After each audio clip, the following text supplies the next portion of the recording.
The crazy thing is what they're allowed to do in studies. And one of the first correspondence that you and I had was we had read something where the description of why the COVID vaccines were 100% effective and what they used to make that distinction. It's not explain that. Explain that, because it's such a bizarre the way they do it. It seems like it should be illegal. What they did with the COVID vaccine is they gave the COVID this is the Pfizer trial. We know a lot about the Pfizer trial because that was the one Pfizer was the one to get an approved vaccine.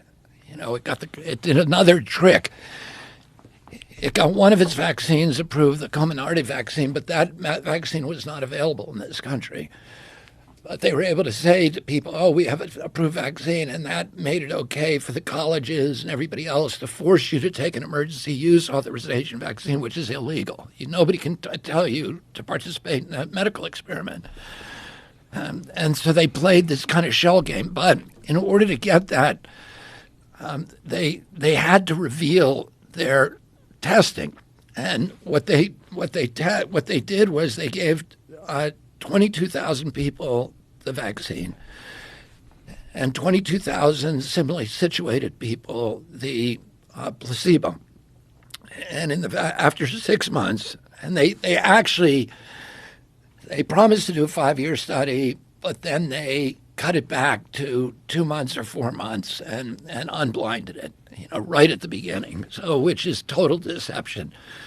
Because now we don't know what any of the long-term effects are. There's a lot of impacts from these from the vaccines, like every other drug, that have long diagnostic horizons and long incubation periods. And if you don't have a 5-year placebo-controlled trial, as Fauci himself has said, you need 8 years. He said, you're going to miss a lot, and you could have mayhem, and that's exactly. So they what used happened. the excuse that this pandemic was so deadly that they had to unblind the trial and give this medication to everyone, otherwise it would be unethical. Yeah, otherwise it'd be unethical. So, you think that was done on purpose? Do you think that was done to I don't obscure? look into people's heads, but Right. it's not a good.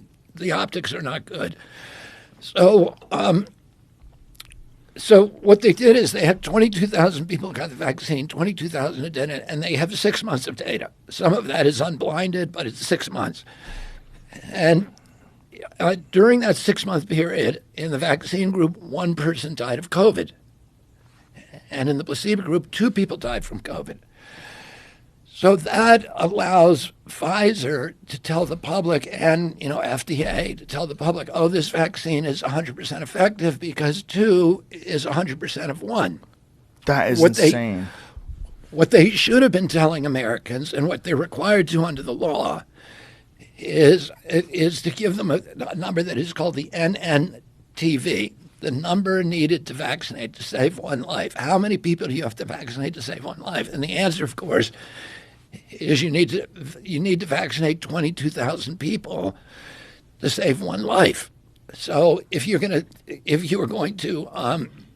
vaccinate 22,000 people to save 1 life, you better make sure the vaccine itself is not killing anybody. Because if it kills 1 person per 22,000, you've now canceled out the entire benefit of the product. And when they looked at the key metric, which was all-cause mortality, in other words, how many people died of all, not just from COVID, but of all causes in the vaccine group, and how many died from all causes in the placebo group. The placebo group had 17 people die, and the vaccine group had 21. So what that means is there were more people died in the vaccine group.